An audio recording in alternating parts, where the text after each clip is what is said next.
Street Kingpin hustlers. This is the website. You want t-shirts and hoodies? I thought you might. Forget them all, I have it all here. I got all kind of colors to match your gear. Kingpin, about to get that bread. Get rich or die trying, like 50 said. The money bag make it look real fly. Get it at the website, we on Shopify. We even got a game, a hustler's dream. When you go around the board, you collect your cream. This cash money got me stunting like baby. You can play against your boys or against your lady. Hip-hop hustlers is the name of the novel. Street Kingpins a thug life. Hip-hop Bible. Street Kingpins is here and we ain't leaving. Don't need to waste your time even compete. StreetKingpinHustles.com. T-shirts, hoodies, hats, coming soon, novels and games. Street Kingpins, we bout that money bag. Get it, get it, get it.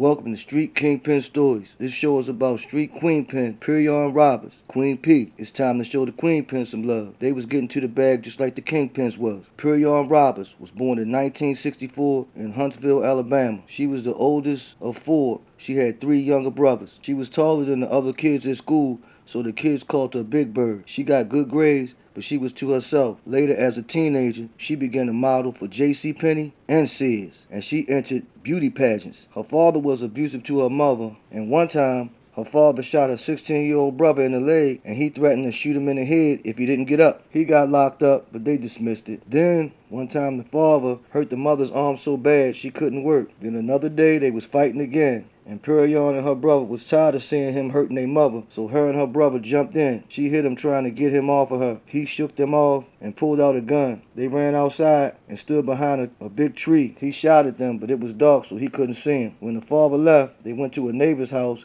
and they called the police, but the 12 didn't do nothing. But when he left, he took his wallet with him, so PERRION had to make ends meet for her family. In 1982, when she was 18 years old, she went to a club called the Mall Ballroom. There she met a man named Henry White. He was 22 years old, but everybody called him Champ. Champ bought her first diamond ring and diamond necklace. Champ was a very well-known drug dealer in the city. He taught her how to hustle, how to weigh weed on a scale, and bag it up. He taught her how to handle herself on the streets as a woman. She was about that life. She wasn't scared to bust her gun neither. One day, Champ mistakenly hit her in the car while she was driving him to his mother's house, and when he got out the car, she shot at him. She was a live wire. She didn't hit him though. They sold weed. Champ would go to make all the street sales. PERRION would weigh up and bag up the weed. A year later, Champ 23 got into a beef with another drug dealer and he shot him, and Champ went to prison. Champ had people who owed him money, so since he couldn't collect, PERRION went to collect. She said to the guy, "I'm here to collect me and Champ's money." The guy said, "What? I ain't giving you shit. Get the fuck out of here." So she got a gun from her purse and shot him in the leg. After that, he paid her the money, and she even ran in his pockets and took his money. Her street cred is now solidified. At this point, she had no problems collecting from everybody else. Everybody paid what they owed. She continued to sell weed for a while. She bought the clothes, pocketbooks, jewelry, and cars, but she got bored, and this wasn't making enough money fast enough. She wanted to make millions. So she stopped selling weed and went to college at Alabama A&M. She made straight A's and B's. She developed her work ethic by working 3 jobs. Then she ran into Po' Boy, Champ's little cousin. Po' Boy and his whole family was gangsters. Po' Boy was a big-time drug dealer in the city, but he was selling cocaine. She checked out his organization, and it was popping with a lot of clientele. Everyone was copping from his crew. She knew this was her opportunity to make millions, so she dropped out of college to sell cocaine. While she was in college, she learned how to manage, market, and run a business. So she used her knowledge from school to her business on the street. Po' Boy taught her everything about the cocaine business. Soon, she became his right-hand man,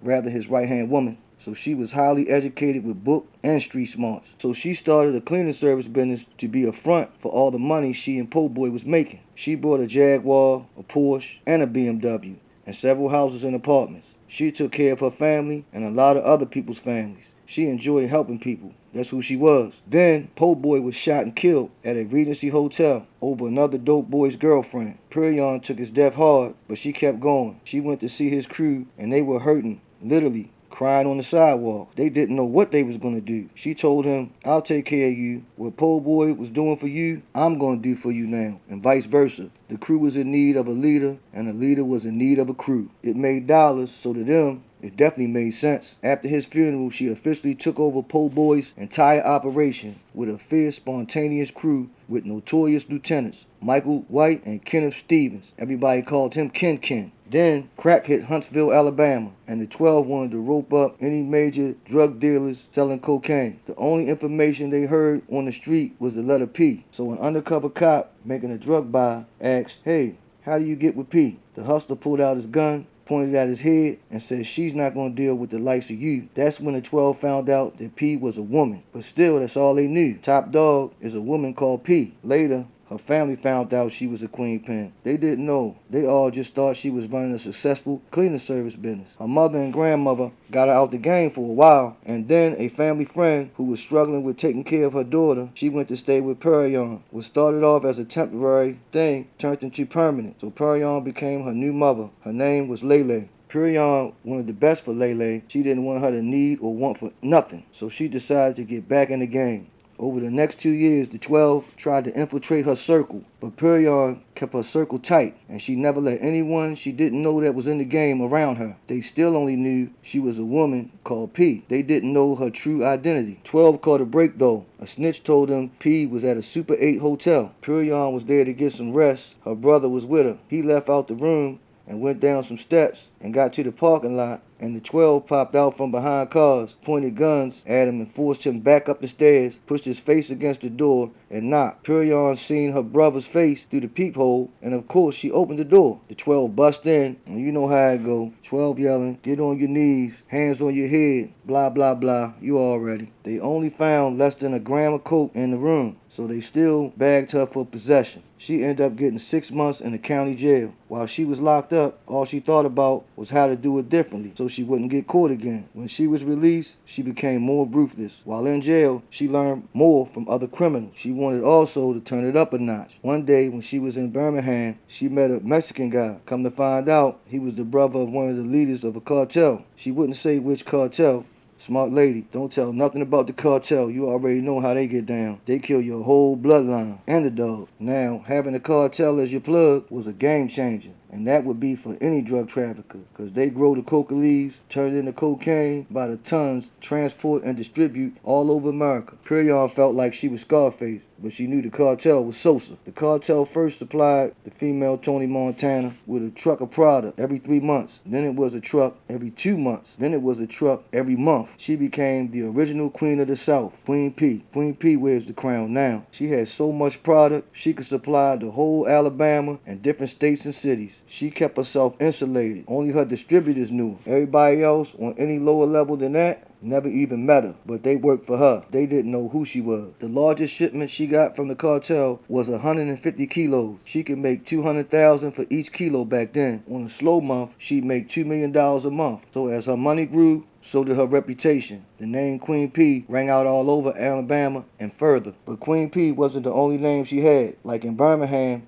they called her Baby Girl. And in Mobile, they called her PERRION. And in Montgomery, they called her China. They said she looked like a China doll. She was adored and protected by all the men. And after all, she was a full-figured, hourglass-shaped, sexy, black, beautiful woman. You see the pic, she was thick as hell. You already. But don't get it twisted. Don't let the big butt and her smile fool you. She was dangerous. She's not the one to play with. Once, someone stole a car from one of her crew members, and they found out who it was. PERRION made a whoop-ass stick made of metal and wood and wrapped it with duct tape. They took the guy deep into the woods, stripped him bucky naked, tied upside down to a tree, and they whipped his ass. She just wanted to make an example out of him so she wouldn't have to worry about the next one. Everybody will know, even if you mess with one of their cars, you will get dealt with. Nobody wanted none of that smoke. She ruled her organization with an iron fist, so you better be loyal. As for men in her crew, she had love, but she didn't trust men. But I get it the way her father was. You can't blame her for having daddy issues. So she was hard on men she dated. She said if a friend came over, she might give him some, but when the deed was done and you wanted to spend the night, you can't sleep in her bed. You had to sleep on the floor. Damn, that's cold. But I ain't sleeping on the floor. After I smash those cheeks, I go home and sleep in my own damn bed. Long as I got the drawers, I sleep like a baby with a smile on my face. She wouldn't have did me like that. Anyway, she says men is good for making her money. Now I guess these guys didn't hear about the guy in the woods, but some guys shot at one of her crew members' truck. They found out who did it and where they was at. A bowling alley, chilling in the parking lot. PERRION and Michael White and crew pulled up. Michael got out of one of the cars with a sign that said, "We declare war." Then PERRION gets out the car with an AK-47 and starts shooting.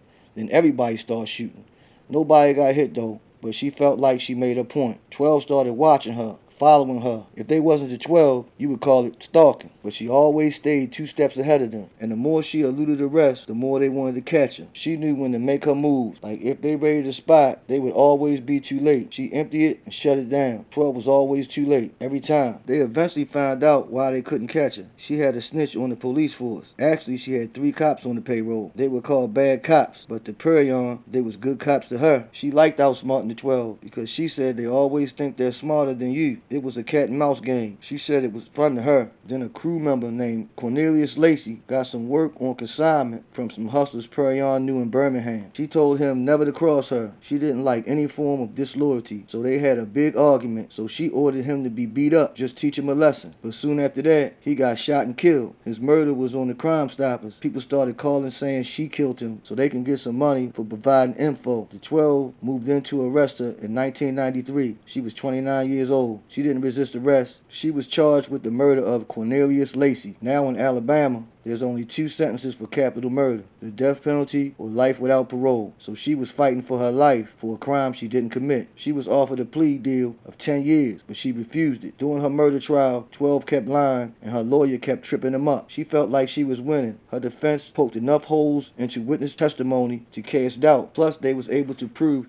she wasn't at the scene of the crime. She was out of town. See, Cornelius Lacey never paid the Birmingham hustlers no money for the drugs they fronted him. So they came to Huntsville, they shot him in the head, and went back to Birmingham. PERRION beat the capital murder case. She was Mrs. Untouchable. The 12 felt like she got away with murder. So we can add another name she was called, because after that, the 12 called her Black Widow. Then tragedy happened. PERRION's mother passed away. While she was grieving, she stepped back from drug trafficking, allowing her lieutenants to handle the day-to-day. When she was ready to get back to the bag, she returned. She met a drug dealer named Tony. She thought they would be a drug-dealing power couple. She was vulnerable, still in grief about her mother. Tony was controlling and jealous, and he was reckless and careless with his business. He was just plain sloppy, and that hurt her game. She picked up his habits. At 37 years old, PERRION got tired of selling drugs, so she prayed to God for a way out. And 2 weeks later, she did something she always told her crew never to do. She made a drug deal to meet in a market shopping center. She said never to do that because it's too wide open, too many places to see if anything's going on. The 12 got intelligence about it and all the players that was going to be there, so they planned a takedown operation with the 12, SWAT,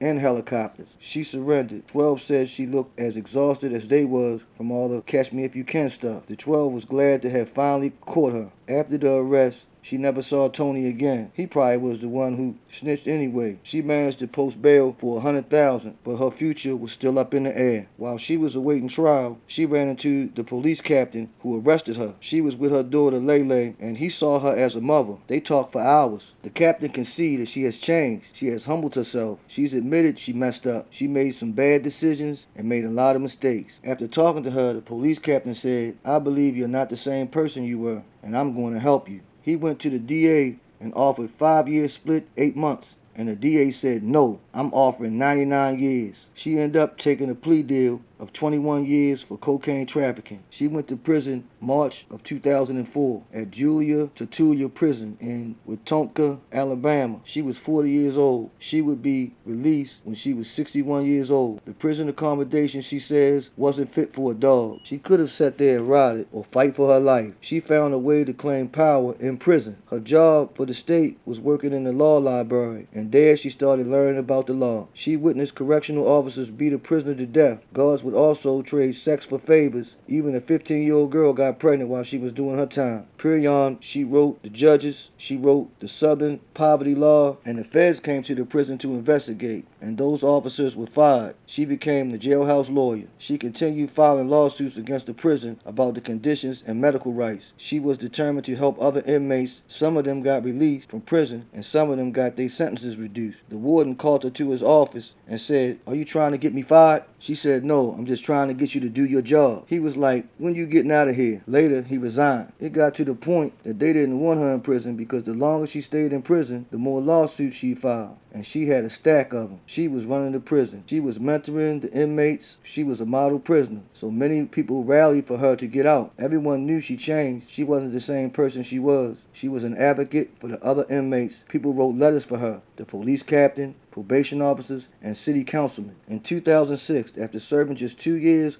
off of her 21-year sentence, they gave her a second chance. She was granted a full pardon. She was going to take her second chance and turn her life completely around. She became a successful businesswoman, ran a car dealership, and she was mentoring former felons. She advocated for felons to vote, and she works as an advisor to the Alabama Democratic Party. She also wrote a book, a workbook. It's on PerrionRoberts.com. You can pre-order it there or on Amazon. It's a workbook to change criminal thinking. And in the back, it gives you information to help people who just got out of prison, who to contact, with names and phone numbers of people to contact that can help you transition to society. Damn, what a story. If you want to change, you can change. I know that people can change, and I know because I changed. I've never forgotten the things I've done. None of us can change the past, but I know God has forgiven me a long time ago, and it took some time, but I have also forgave myself. Even though I'm not proud of all the things I've done, I'm proud of the man that I became. I know what I was, but I know what I am now, and I'm glad I'm telling these street kingpin stories rather than being in one. I'm going to say less, but I'm going to leave you with this. You don't respect us, but you ask us for respect. You feed our minds pornography